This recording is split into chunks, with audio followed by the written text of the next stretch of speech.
All right, another episode of the Square and Compass podcast. This time we spent a few weeks on the West Coast. Now we get to be on the East Coast with brother Juan Sepulveda. Why can't I? Sepulveda. I know it's Sepulveda. it's a tricky one. I just had it a second ago. Juan Sepulveda from Orange Blossom Lodge number 80. Yes, sir. Welcome, brother. Thank you, brother. I'm very glad that you've invited me and happy to spend some time with you. So, in a lot of ways, at least for me, you are kind of like the Podfather of Masonic podcasts. When I was looking at starting Square and Compass, um, it was the Winding Stairs, the Masonic Roundtable. Those are the first ones I came across. Obviously, you are heavily involved with both of those. The Winding Stairs is yours, and then also the Gentleman's Brotherhood.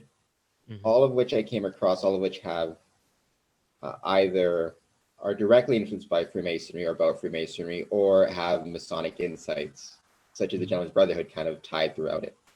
Where did you where did the idea for Masonic podcasting start for you? Well, I remember when I first became interested in Freemasonry, I was already a heavy podcast consumer. I would still, even in the early days, I've always been connected to podcasting. And I petitioned a lodge. I want to say it was late in the fall of that year. So I don't know how it is where you are, but here it gets really busy towards the end of the year.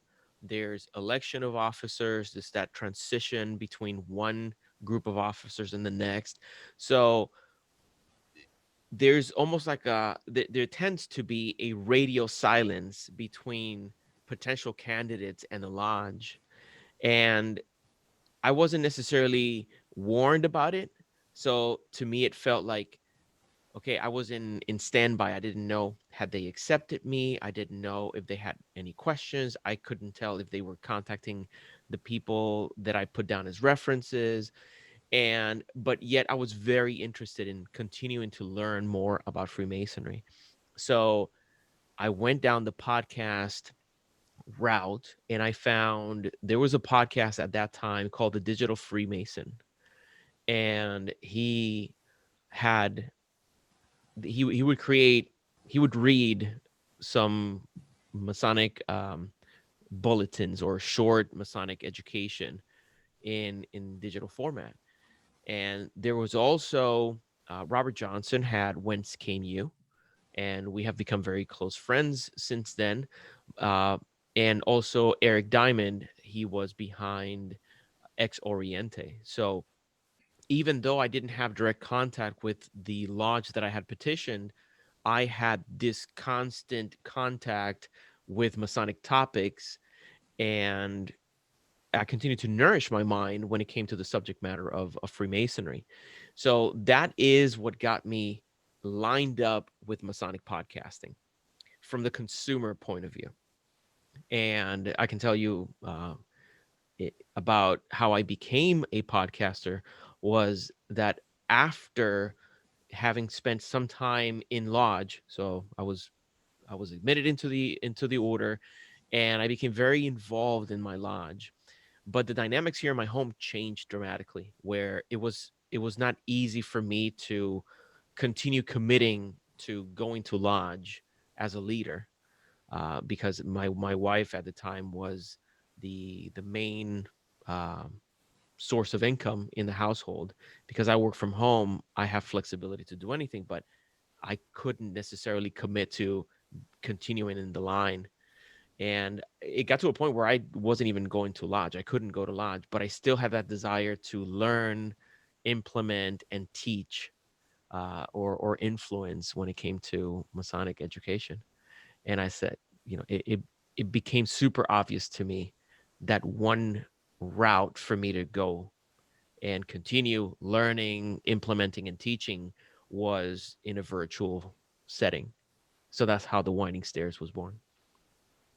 And then from that birth, obviously you've expanded to the Gentleman's Brotherhood, for example. I see the logo on your mic stand and on the mug, um, and also your involvement with Masonic Roundtable. So was it a matter of, as you saw success with the Winding Stairs, it just fed this desire for you to grow in the virtual space, or did you see areas where, you know, the Winding Stairs wasn't covering and you thought would be appropriate for example, the Gentleman's Brotherhood to cover?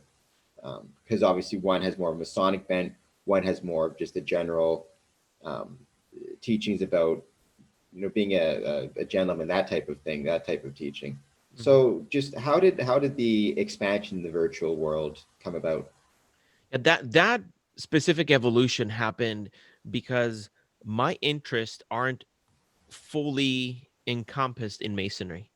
I've always had a very broad taste for development and education, and I've always been an individual who places a lot of value in that process that I mentioned of learning, implementing, and then sharing. In sometimes it's a selfish kind of approach because the teaching component just makes it that much more permanent in my mind. When I'm able to learn something and then turn around and share it with someone else, it becomes that much more cemented in my memory. So that has been my approach even before masonry.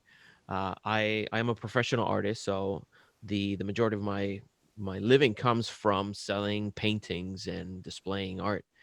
And even at that point, one of the parts of it that fulfilled me the most was the fact that I would research a topic, I would create a painting, but then ultimately I would go to exhibitions and I would speak about the messages within the paintings. So it was that sharing component that really fulfilled me, because painting is a very solitary endeavor, just like podcasting is. You're in your studio and you don't hear any applause, you don't get any immediate feedback from your listeners. That comes sporadically and inconsistently as you perhaps receive an email from someone who listened to your show, or whenever you go to a lodge and someone recognizes you and speaks to you about your podcast. But having that direct access to people live, like when I was painting, for example, you get that instant gratification of, they got it, and that follow through, or because paintings are a catalyst for conversations. And it's a very interesting um, parallel with what podcasting does. Here we are talking for 30, 40, 50 minutes, and that is just but the knock on the door to a deeper conversation. So whenever the conversation is over, for example, if we were talking about reading, the conversation doesn't end whenever we stop recording. The conversation continues when that listener now goes and speak with another brother, for example, and starts a conversation about reading. So I see these different touch points as catalysts to deeper conversations and deeper introspection. You know, I, you mentioned earlier, and I think it's relevant for the situation that kind of, well, the world and it finds itself now. Um, you talked about starting the podcast to remain the Winding Stairs, to remain active within Freemasonry during a time when you weren't able to attend lodge. Hmm. Um, right now, for obvious reasons, pretty much or nobody's really attending lodge at the moment. Certainly in Ontario, Masonic in-person meetings have been suspended since March of 2020, and right now, um, are suspended till April of next year. But I'm always careful when speaking with brethren, especially as secretary of the lodge, that there's a difference between in-person meetings and Masonic activity as a whole. Mm-hmm. There are still ways to be active in Freemasonry, in your Masonic duties. Obviously, not everybody has to start a podcast, but consuming Masonic content or taking part in virtual meetings or contacting brethren who may be older or alone at Christmas, things of that nature. I guess as someone who started the Winding Stairs, as someone who has found a way to maintain active in Freemasonry without necessarily having to attend lodge, where do you see how do you see Freemasonry remaining active currently, at least in the Ontario jurisdiction? I don't know what it's like in Florida, It's um, different. until we're able to, meet in person again and have our lodge meetings stop being, virtually done. Yeah. It has been a double-edged sword uh, when it comes to the response of the brethren whenever there were the lockdowns enacted here in the States, because I don't know if you came across this, but there would be a nightly toast that some people took on. And they took that tradition and brought it virtually so they would connect with brothers from around the world and have a toast in honor of brothers at a distance. That was beautiful to me, seeing that despite the inability to come together in a lodge, in a physical lodge room, we were still connecting with our brethren. We were still practicing that fellowship, albeit virtual. And but it was beautiful to see that. And then you had different initiatives like the what the brothers from Refracted Light put together, where they started interviewing different brothers and giving presentations. Like a lot of people stood up to the occasion, and they said, okay, we have these tools at our disposal, and we have the desire to continue improving ourselves in masonry. How about we put them together in a fruitful kind of way, and despite the limitations, do what we can in masonry. I do admire that. Now, the second edge of this was there has been a saturation of content out in the media in general. In that, it's not negative. I mean, it's good. The thing is that you have is I almost see it as when you have here's a perfect example. If you think about how Netflix used to be whenever it started, not in the mail in version, but whenever the digital component of Netflix started, you could sit in front of Netflix, clicking and looking and looking and looking at all the different thumbnails of the movies that you could watch. And you could spend 25 minutes just browsing at what you could do. And at the end, you just shut the TV down and go about your business and not watch a single thing. I've seen a little bit of that here. You have so many different options that perhaps people are involved in none of them, right? So I think that a more concerted effort to streamline the communication, let's say, for example, Grand Lodges in the United States came together and it said, hey, let's all put together our efforts and our contacts, because as you can imagine, nobody has better contact with their membership than the Grand Lodge itself. What if we all come together and then we have a structured Masonic education program where, okay, this is what's happening across the nation this week, and that's it, and everybody gets to partake, and the quality of the production is heightened because now you have some sort of financial backing or some sort of structure that supports it. But instead, like, everybody is doing their own thing. So as we move forward, I can see how people continue to get better at what they do and continue to perhaps implement better resources, and also recognize that this is here to stay. Like, if you see this whole pandemic, it's going to have I think it's going to have a permanent effect on how a lot of things are done, a lot of businesses, a lot of organizations.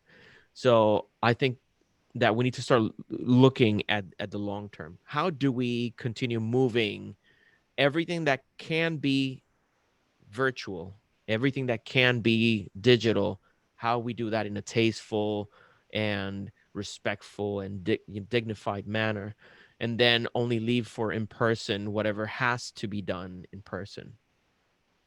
Um, I'm curious to see how it ends up evolving. I think everybody is. I agree.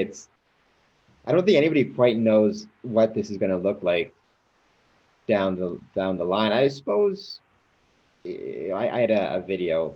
I'll throw a link up about Freemasonry in 1918 to 1920 at the Windsor Masonic, or at in Windsor. Our Masonic temple was built in 1921, but Freemasonry existed in Windsor, Ontario since 1854.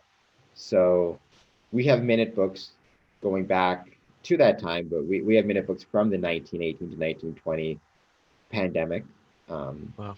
but part of me wonders, having reviewed those minute books, it was interesting to see the difference in the sense that there was apparently, at least in the minute books I was able to find, not really any change that I could see in Masonic behavior during the people just kept meeting, and seemed to be an increased number of funeral notices, but people were continued meeting through it, and then made it out to the other side. And then obviously the 1920s was kind of one of those the golden age of Freemasonry.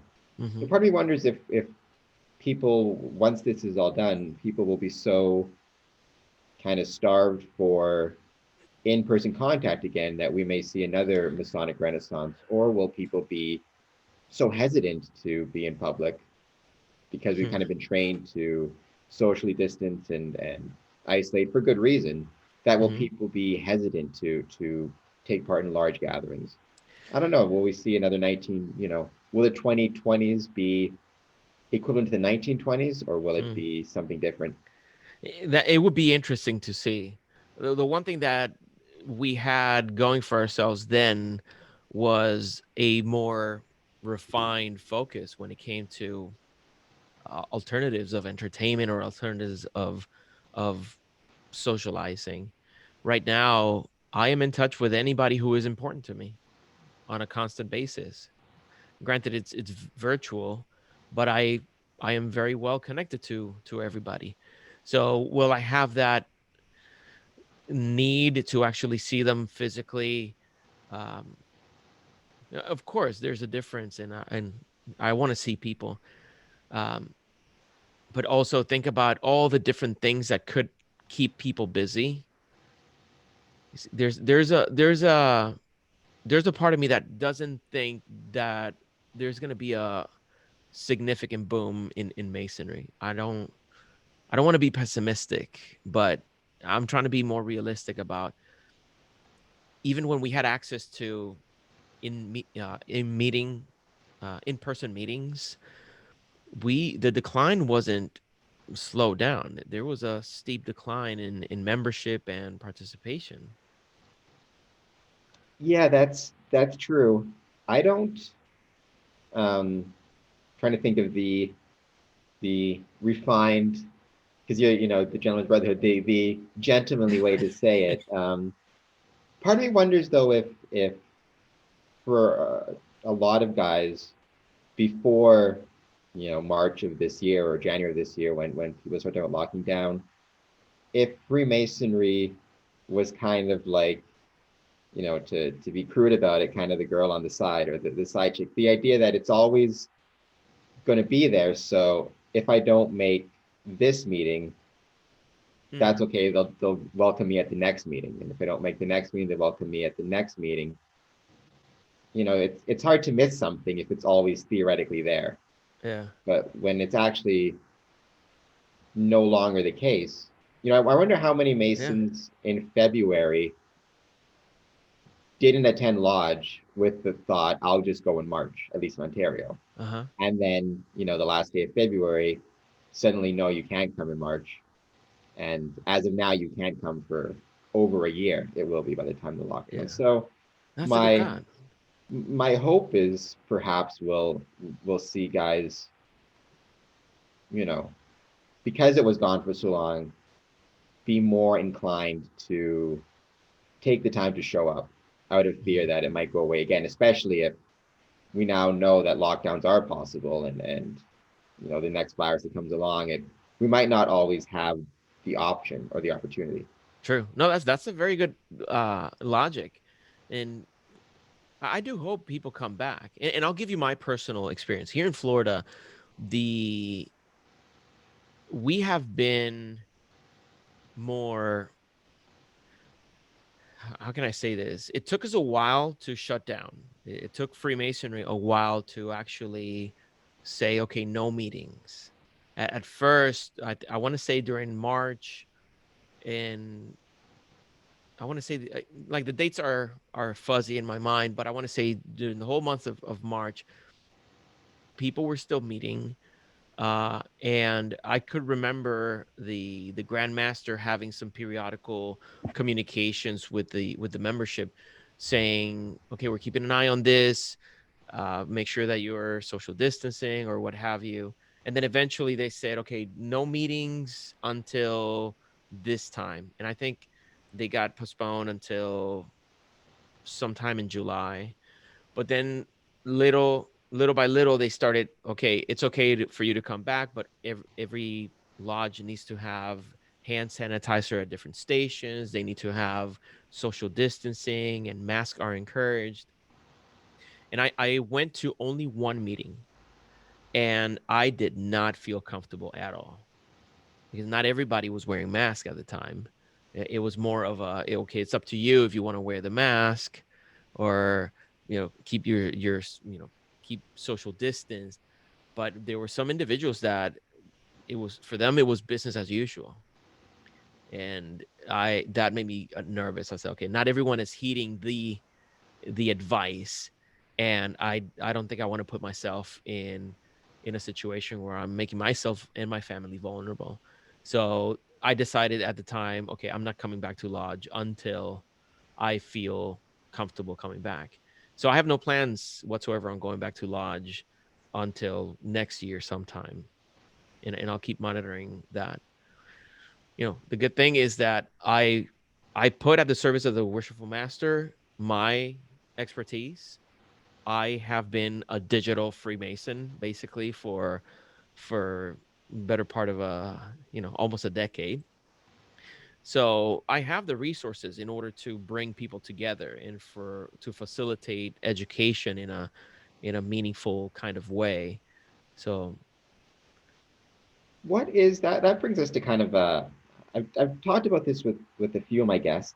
Kind of in the larger circumstances, in your opinion, the role a Mason in particular, but even like a gentleman more generally, um, how should they respond to current circumstances? Like, what is the Masonic or the gentlemanly approach to, in your opinion, to things like uh, wearing a mask or kind of the multitude of inconveniences that everybody is kind of dealing with in different ways, whether it takes longer to go shopping and yeah, washing your hands, all the little things that we take for granted, yeah.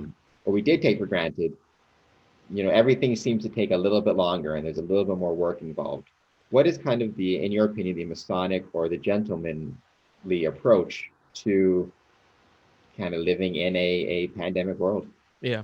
Well, I'll start with the Masonic approach. If you think about the fellowcraft degree, it does emphasize the importance of the liberal arts and sciences. It in a sense it tells you, listen, there is life beyond masonry, and it includes the language arts, it includes geometry, it includes music, it includes astronomy. So this is a vast world of disciplines that have their respective experts. They have their respective traditions of valuing information and truth. And for us, it shouldn't be a it shouldn't there shouldn't be the kind of, I don't know how to describe it. There seems to be an antipathy towards expertise, or an antipathy against science consensus, as if there is something other than what the evidence shows. Uh, I have, and I'll be very frank with you, I've been very disappointed in the response of the Masonic, um, not the Masonic organization, but the brothers as a whole. There has been a there's been a divide when it comes to respecting what science shows, and there has been a an open door to politicizing the subject matter of the pandemic. There is a virus that is killing hundreds of thousands of people in this country. I've lost a family member to it, and so this is not make believe. This is not Bill Gates trying to implant a chip on us and activate it with 5G. Like, I thought we were better than what I've noticed online. So it is, eh, to conclude that point, as Masons, I think we need to really be proactive in making ourselves science literate, so that we can confront the world and its challenges in a well-informed kind of way, and in a way that is dignified, in a way that is going to show the world, oh, these guys, they they they have a secure foothold on reality and society. How do you touched on something that I think it's where I see the biggest problem moving forward once once we get through the other side of this, because we will get through the other side of this. I have no For doubt sure. that this won't last forever, and nothing ever does. Yeah. But you touched on something I think that society is going to be dealing with, which is there's going to be a lot of disappointment within uh, Masonic orders, within families, within different groups, in the sense that um, if I was a doctor, for example, and a Mason, and working these 20-hour days, on the ICU units, and then I see online one of my brothers is saying it's a hoax, or masks don't work, or Yeah. whatever it is. Um, once this is all done, those two people will have to sit and lodge together again. It's Dave Chappelle before this, but he talked about the idea of, like, it's like in a relationship where you say some things and then you have to find a way to keep living together after you've said or done the things that you've said or done, Yeah. and the thing is, for the person online saying it's all a hoax, or math, he might have the same feelings towards the doctor. Like, who knows, they might Yeah. each view the other as being somehow the enemy. And I think that's a larger problem for society. I've seen friendships in the last year kind of fall apart Yeah. because one of them is a COVID denier, or whatever it might be. Mm-hmm. You know, I guess I don't really have a question so much as just my concern is, do you think people, when this gets said and done, I guess, how do you think people are going to react to each other? Do you think there's going to Yeah. be hurt feelings that will Yeah. have to resolve somehow, or do you think it will be kind of a live and let live scenario? Like, Yeah. where do we go? And just in society in general, because I see this happening in churches, in families, in Mm-hmm. friendships, in workplaces. There's just so much tension and so much, you know, just the way people are viewing the world seems so diametrically opposed. Yeah. There's deep division throughout, and I do see that it's going to create disharmony in the lodge. I have brothers who, for political reasons or for science reasons, they disagree with me and can't handle the they can't separate things. Like, for example, let's say you belong to a specific political party, and there are some tenets within that political party that you subscribe to. You believe that society should function that way, and you believe that these things should be followed in order for us to have a good society. And you think that those are things that are important in order for your children to inherit a society that is fruitful and that is progressive. But then, by the same token, you can have a brother that has a completely opposite view of in the political spectrum, and they believe, no, I don't think that's how it should be. It should be this other way. Now, their goal is the same. They are also looking at the different tenets of their political party, and they're evaluating them based on their life experience, and they think that's what's necessary in order for their children to inherit a uh, a society that is fruitful and progressive. Now, your intent is both the same. You want the best for your country, and you want the best outcome for your children, and you want uh, the best environment for human flourishing. Now, you're going at it from two different philosophical points of views, or yeah, two different philosophical points of view. That doesn't mean that one hates the country. You see, I don't know if you've heard this before, but these America hating liberals. I have a lot of friends who are liberal. I have some liberal way of thinking in some aspects of my life. Yet I know that they don't hate America. I know that they don't want to destroy uh, this country. You see, so it's that rhetoric that's utilized that is creating the division. Now, in our hands, we are placed, we have instructions on how to become more resilient in the face of rhetoric that could be divisive. We have the language arts that we're encouraged to study. Now, if we fail at becoming better wielders of language arts, then it's no surprise that we can't even progress through simple rhetorical attacks, that we can see the difference between the truth and a conspiracy theory. It's no surprise that we can have a political individual, or we can have a personality with great charisma convincing people of something that is completely fictional. I expect more from my brothers. I expect that my brothers are going to take the study of the liberal arts and sciences seriously enough so that it can have an impact, a positive one in their lives, that they can see a lie from a mile away, that they can see that the brother that's sitting next to them doesn't hate America, doesn't hate him, doesn't hate the pillars of our civic institutions. They just want the best for their family and their country.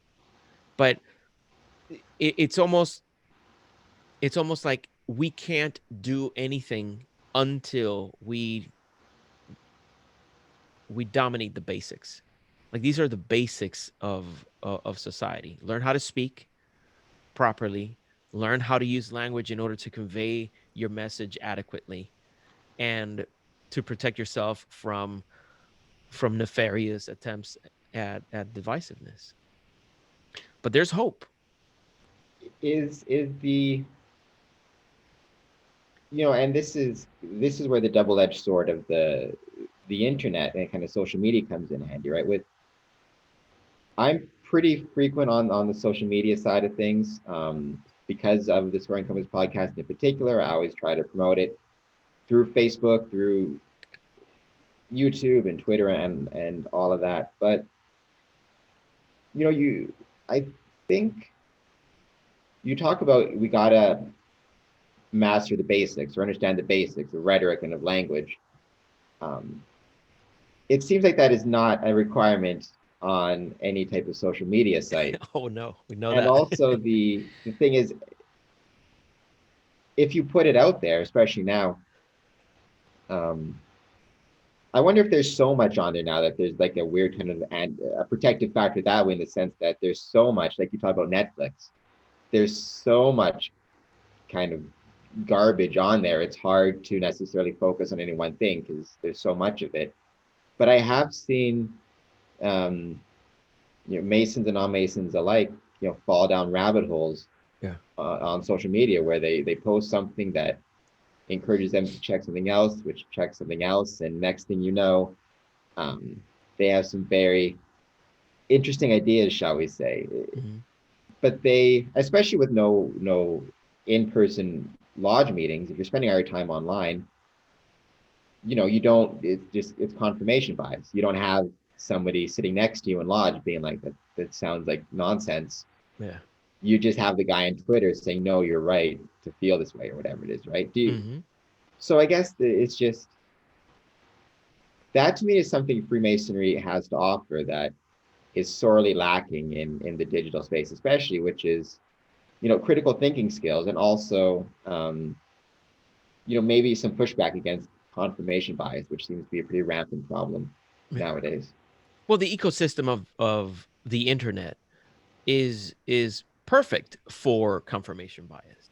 If I was listening to Malcolm Gladwell, who is he's an author who is amazing. Actually, I think he's Canadian, if I'm not Yeah, mistaken. he is. Yeah. He phenomenal writer. He takes different stories in order to capture the reader and convey a specific message. He can help you uh, become a better thinker. And I was listening to him talking about the fact that people, when they're doing research, they go to Google, and Google is the absolute worst for doing research if your intention is to actually discover some truths that are uncoupled from your bias. So think about the way that the algorithm of any kind of search engine works. If it's keeping track of what you're looking for, let's say you frequent specific websites that lean a particular way, well, once you're searching for something, it's going to basically give you answers or give or point you in the direction of resources that are more lined up with what you were looking for. So that is a perfect ecosystem for information bias. You are finding answers within these obscure websites that only you frequent, uh, outside of the presence of other people that could steer you in the right direction. Then those are the answers that you're going to have. Now, in social media, you are going to remain in contact um, with those groups and those individuals who better line up with your way of thinking. So it is not from within that you can solve that confusion. It's only without. And I don't know if this happens to you, but this happens to me quite often, where let's say I have a business idea and I'm trying to mull it over in my mind, and I'm kind of like trying to figure out how do I make this happen, or what kind of strategy do I need to implement for it to work. And I can spend a week going over it and writing things down, and nothing comes of it. But then I sit across the table with a friend or over a virtual meeting like this one, and I say, help me think through this, because here's what I'm thinking. Here's where I'm finding some difficulty. And many times, as I'm speaking, I find the answer. And in the cacophony of my headspace, it's almost impossible for me to pull out what the truth is. It's only in that moment in which I am actually engaging in a deep conversation with someone else and externalizing what I'm saying. That's when I find out, oh, wait a second. I've been thinking about this wrong all along. I think I have it. I think I've got it. So I think we need more of that. We need to get ourselves out of social media for enough time, and out of the internet, and picking up books that from trustworthy sources that we can actually become better. Now imagine and I'll put this challenge out there for any brother who has either a digital phone that keeps track of how much time they spend on social media or different apps. Go out there and look on average how much time you spent on the various social media platforms. Okay.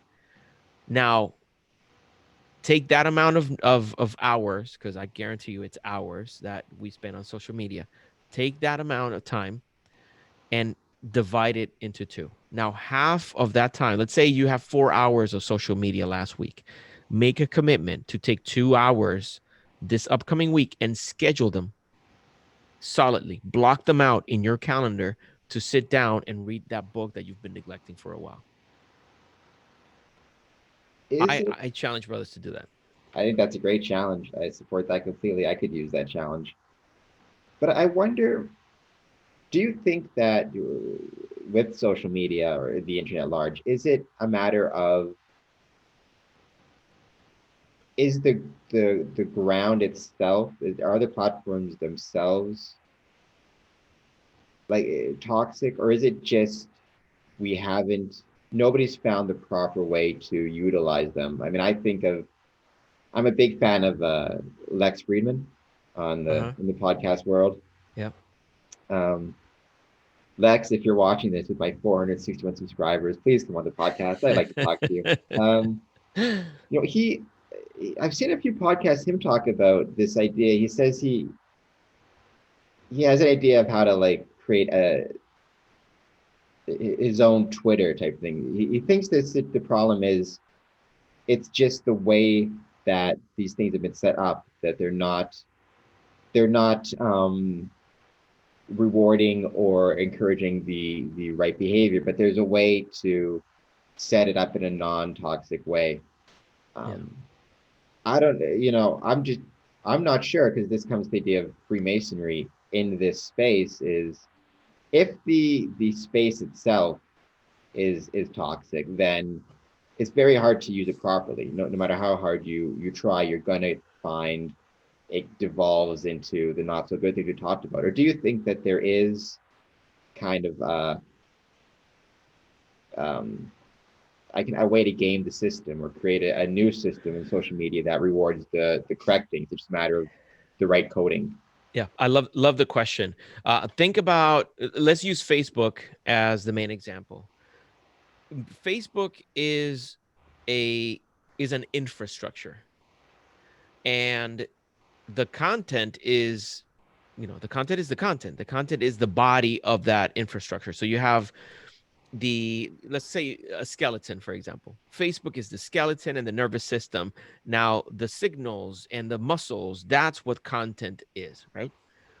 If you use Facebook on a daily basis, you will notice that if you post a photo, the same 20 people are the ones that interact with that photo. Inevitably, like the first, and pay attention to this next time, put an image, write a poem, put a link or whatever, and pay attention. Who are the first 5 to 7 people who interact with that? They have interacted enough with you that Facebook understands, oh, this individual likes to interact with this other individual, and then connects them, right? The same thing happens with content. Let's say you go into a firearms group, for example. You're looking at firearms and you're interacting with firearm individuals. If you have other people within your friend list who also engage in similar groups about firearms, you'll start seeing a little bit more of them in your feed. And this makes sense. If you have a social platform where the goal is to connect people so they can spend the most time together, so I can serve you some advertisement, I'm going to see how those behaviors look. Okay, this is the people that he spends the most time with, or here are the kinds of links that are eliciting the most likes and the most shares. So let's give more of that. In terms of reprogramming or gaming the system, as you described earlier, do this for yourself. What are the topics that you really care about? Let's say for Freemasonry in particular, if Freemasonry is what you want to see in your feed, make sure that you are reacting to all the things that you can in terms of Freemasonry, and things that come across your screen that you don't care about, you can let it know. I don't know what it's called now, but I know you can go and click on hide, or you can say unfollow this page, or see less of these kinds of notifications. And little by little, you can coach your own platform to show you more of what you want and less of what you don't, to a certain extent. Um, so do that as best as you can so that you see more of what you want and less of what you don't. And this happens on Instagram. I have separate separate accounts. So I have an account for the Gentleman's Brotherhood. I have an account for the Winding Stairs. I have a personal account that's just for me. Uh, and each one of those shows me something different. Whenever I go to the feed, I see something different. And I'm not liking anything about Freemasonry inside of my personal one, because that's not what I want to see in my feed. So there is a way for you to train it to show you what you want. But if you're going there and just blindly reacting, you don't have a strategy, it's going to show you whatever you react to the most, whether you like it or not. Yeah, and that reaction bit, right? Even if you're reacting in a not so good way, you're still reacting, and they're trying to maximize their reactions as opposed to necessarily a positive versus negative reaction. Correct. That emergent behavior piece is so fascinating to me, just in life. I think it's the most. Yeah, if I could ever get a shirt made, I think I'd have it say like it's all emergent behavior. Like it's such a fascinating thing how whether it's social media or just life in general, it seems to start from these very simple, probably incredibly simple rules. Yeah. Um, if A then B, if B then C, and then it just you see these emergent patterns develop where Mm-hmm. people. Twitter canceling wasn't a thing when Twitter started, right? It's emergent behavior based on a very simple set of rules and guidelines that make sense logically, right? Like, Yep. What did Zuckerberg say? If your friend buys pants, you may like the same pants, so it makes sense to link up that interest. But the emergent behavior is if your friend hates certain political parties, they think you may hate those same political parties, and then it Yeah. becomes a big hate fest and the danger of that. Yep. I'm fascinated by the idea of emergent behavior in so many facets of our life. Masonry as well. Mm-hmm. It's not a complicated thing, Freemasonry. I think people realize it's relatively simple, the idea behind it and the basic tenets. But what emerged from that in 1717 to what we have now, the variations it's gone through, this changes over history, where it was in the 20s, the 50s, what it's done. It's just amazing. It's amazing what can emerge from relatively simple origins. Yeah. Now, the aspect of Masonry that I like the most is the applicable component of it. And like that has been the same from day one. How do I become a better man? How do I use a 24-inch gauge to properly allocate my time to things that matter? How do I use the cement, the trowel to spread the cement of brotherly love? How? Like, tell me how. Don't, it's nice and everything to have illustrations and to have a beautiful lodge and to have ornate books and everything. How does that look in my life? If you can't tell me how that looks in my life, I don't care about it. And what I encourage brothers to do is like take that approach with Masonry. Take that approach for Masonry. Instead of fighting, should we accept homosexuals in the fraternity? Or, how do we deal with transgender? Why are you so worried about it? How do you deal with Masonry in your heart? How do you deal with Masonry in your own life? We spend so much time with these external things, and we're completely neglecting the internals.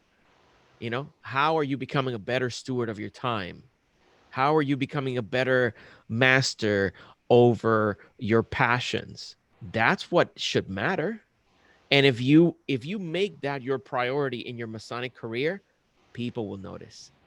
Your immediate family will notice. The people that are engaged with you in the community will notice. And if you do it to a certain extent, society as a whole may notice. that you are that kind of man who actually doesn't just speak pretty, but actually enacts change wherever he steps. And that's what should matter, right? There's no value in carrying a card or wearing a what do you call these things? A sash, the thing that goes over your chest. Well, they use sash and aprons and or the collars, Yeah, yeah, all the kind of accoutrements of a Masonic lodge or Masonic officer. yeah. It's all superfluous unless it really it really is making a difference in your life and the life of the people around you. How do you, or at least for me, one of my struggles, especially since I started the podcast, but even before, I've been um, a Freemason for over 10 years. I joined in 2007. I've been worshipful master twice. Currently the secretary. I was Mason of the Year. Basically, I've got very, very specific views about where I see the craft now and where I think it needs to go. Um, and obviously not everybody agrees with me, and that's fine. That's what makes life fun. But in your podcasting career or in your life, how do you do you ever worry? I try to be careful as I can to say I'm speaking for me and my opinions on the craft as opposed to the official Grand Lodge position. Yeah. But do you ever worry about speaking? How do you make sure you speak for yourself and not perhaps for the craft or for like an official position? Yeah. Well, in the Masonic Roundtable, we always have that blurb at the beginning where we say that our views are our own and they don't represent any positions of Grand Lodge or anything like that. In my own speaking, I I'm speaking from the heart and I speak for what I experience. I try never to say um, this is what the Grand Lodge should do, or I don't like it that Grand Lodge does this. They can do whatever they want. I mean, they're uh, their own entity. I honestly, I'm not. I personally, I'm not one that worries much about that aspect of it, and I know that what I do, it comes from an honest place, and it comes from a place um, of wanting to help my fellow man, and that is my commitment. I don't think that if I preserve that commitment, that my intention is to help men become better. If I don't betray that commitment, I don't see how I could betray or perhaps put myself in a compromising position as opposed to the authorities um, above. I have I have close friends who are in in different positions of leadership within the order, and they know me. What I'm they know what I'm about. So I'm not I can't say that I'm necessarily. Plus, I'm very careful with my words. I'm not, I don't, even when I am disappointed or discouraged or maybe a little bit passionate, I still, I'm still careful with my words. I don't, I try not to offend anyone It I unnecessarily. Well, I wish I could say I'm always the same. Though it's not so much the matter of offending people necessarily. It's more the if I have a particular vision for where I think Freemasonry needs to go in the future, Hmm. um, obviously not everybody may share that view. Yeah. Um, which is again, it's a good thing because it means there's discussion and debate. Um, it's more the idea of getting my views out there without making it seem as though so if somebody comes across this who's not a Mason, that they necessarily think that my view equates with where Masonry will be going. Because there's Yeah. we don't know for sure. At the end of the day, it's up to Grand Lodge and lodges themselves to decide. It's just where I think it ought to go. Yeah. So I always struggle with this idea of making sure I speak for myself when I'm speaking for myself versus when I'm speaking for the lodge, especially as being current secretary of Harmony Lodge, Yeah. my affiliate lodge, right? Making sure I, recognize there's a distinction there between that. Because it can be hard, especially when you're podcasting so much and you're always talking and you're all, Of ideas just course. come to you and then you're following them through. By the time you realize, wait, this might not have been the best idea, you've already talked about it for half an hour, you got to whatever point you've got to. Yeah. It's an interesting idea just about talking in general, but I think it's ultimately a good thing. The way you talked about, right? When you actually speak to somebody about your ideas, it sharpens them. It helps you recognize where the strength and weaknesses may be and how to overcome those. Yep. In the latest episode of the Gentleman's Brotherhood, I spoke with a comedian. His name is Zoltan Casas. Really funny guy. He's been in my radar for quite a few years now. I love his comedy, and I finally got him on the show, and we're talking about it. And of course, we got to the topic of the cancel culture, and okay, the way that you hone your craft is by actually putting the material in front of your audience, and that is incredibly dangerous. You are taking a chance. You're taking for him, for example, if he's crafting a joke, there's only so much he can do with it in terms of development in his living room. It has to be put in front of an audience that will react to it based on its merits. And he pays attention to how they react, and he knows how to adjust it to make it better or more suitable for a broader audience. And we had that discussion. We were talking about how do you do it? Because it is a challenging thing to put yourself in the vulnerable position where you put in front of people something that is not polished to its final version with the intent of polishing it in the process. And he said that a friend of him describes it. He said, imagine that you lived in a town that only had one guitar, and the only time you got to learn the guitar was in front of a live audience. And he said, in essence, that's what the comedy field is.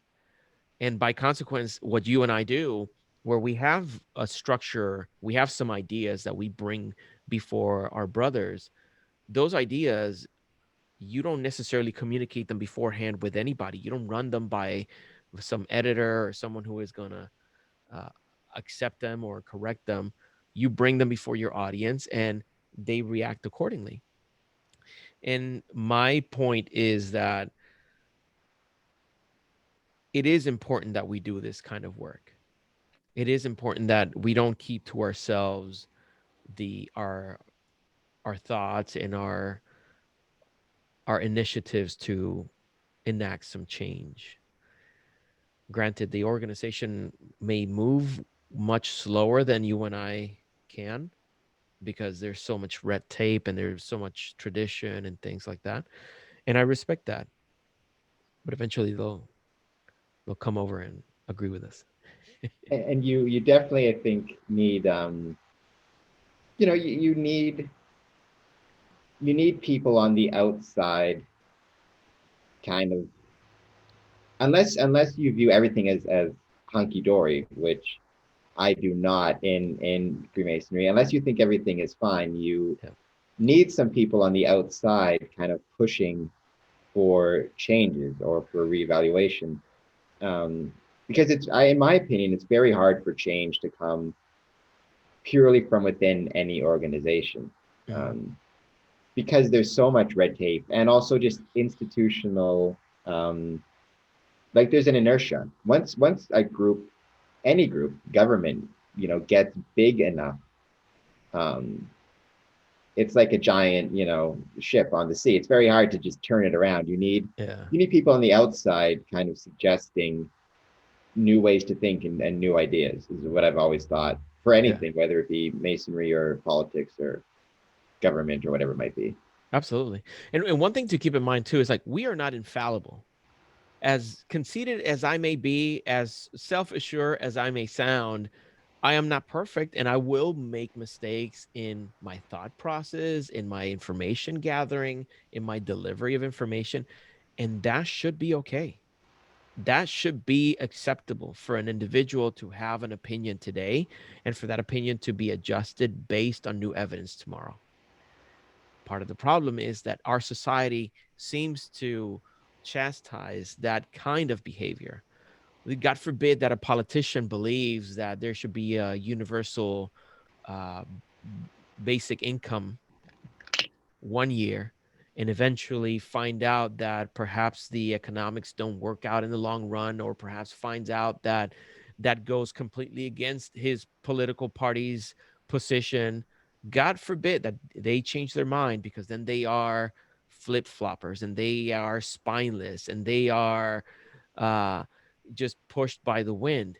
No, a real human being, a real lover of the science, of logic, understands that with new information, you can come up with new conclusions.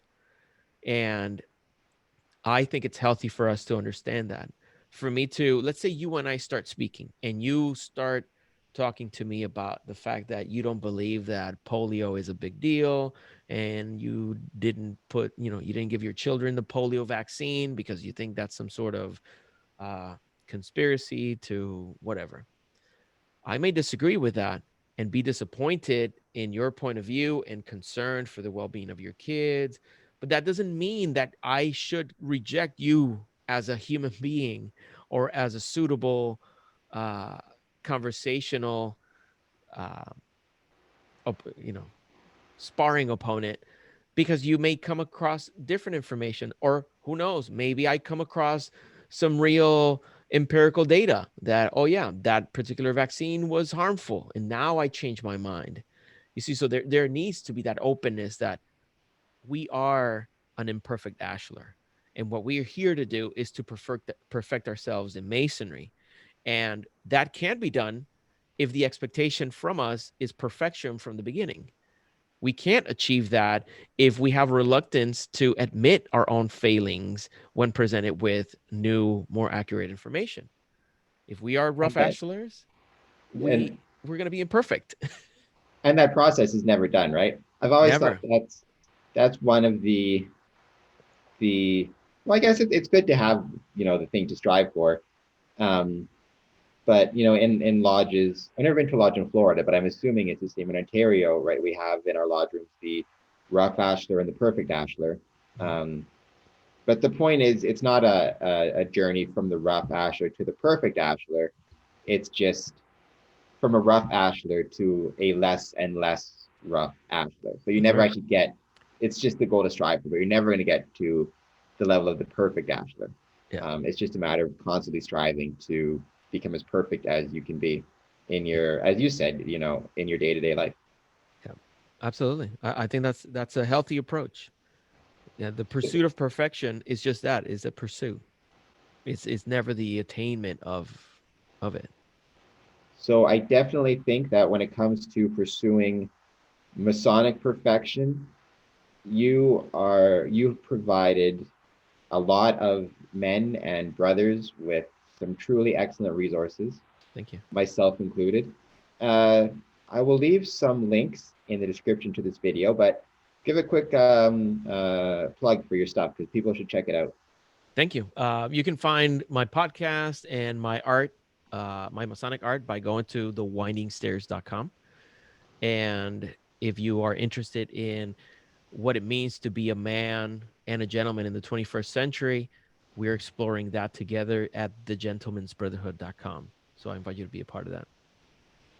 And with that, I'll remind everybody to check out, if you haven't done so, hit the subscribe button, like, follow, comment, Patreon, etc., etc.